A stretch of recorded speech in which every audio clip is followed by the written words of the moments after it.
নির্বাচনী প্রচারণার সময় আছে আর ৬ দিন। এরই মধ্যে ঢাকা উত্তর ও দক্ষিণের মেয়র প্রার্থীরা ইশতেহার প্রকাশের মাধ্যমে জনগণের কাছে তাদের নির্বাচনী অঙ্গীকারের কথা জানিয়েছেন।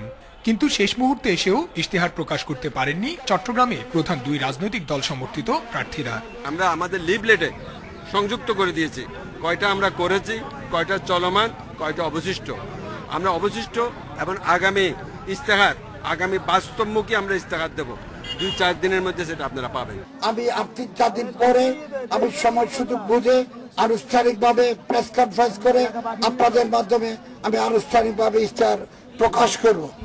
প্রতিদ্বন্দ্বীর ইশতেহার দেখে নিজের প্রতিশ্রুতিকে ঢেলে সাজাবেন, এমন অবস্থান থেকেই প্রধান দুই প্রার্থীর ইশতেহার প্রকাশে দেরি হচ্ছে, অভিমত রাজনৈতিক বিশ্লেষকদের।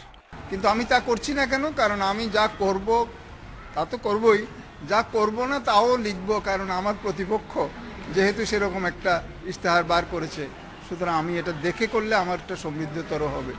সুশীল সমাজের প্রতিনিধিরা বলছেন, নির্বাচনী প্রচারণা শুরু হওয়ার প্রথম দিকেই ইশতেহার প্রকাশ করা উচিত ছিল। এতে জনগণের কাছে নগরীর উন্নয়ন ও নগরবাসীর সুযোগ সুবিধা নিয়ে প্রার্থীদের পরিকল্পনার কথা আরো ব্যাপকভাবে জানা যেত। এটা দেরিতে করা খুবই দুঃখজনক। আমাদের বিশ্বাস, ভবিষ্যতে যারা ইশতেহার ঘোষণা করবেন, নির্বাচিত হওয়ার পরে সেই ইশতেহারটা বাস্তবায়ন করবেন, ওনাদের কমিটমেন্ট রক্ষা করবেন। ২০১০ সালের নির্বাচনে জলাবদ্ধতাকে প্রধান ইস্যু করে ৫৬ দফার ইশতেহার দিয়ে জয়লাভ করেছিলেন বিএনপি সমর্থিত প্রার্থী এম মঞ্জুর আলম। এবারও প্রার্থীদের ইশতেহারে জলাবদ্ধতার বিষয়টি গুরুত্ব পাচ্ছে বলে জানিয়েছেন সংশ্লিষ্টরা। Iftekhar Faisal, Independent News, Chittagong.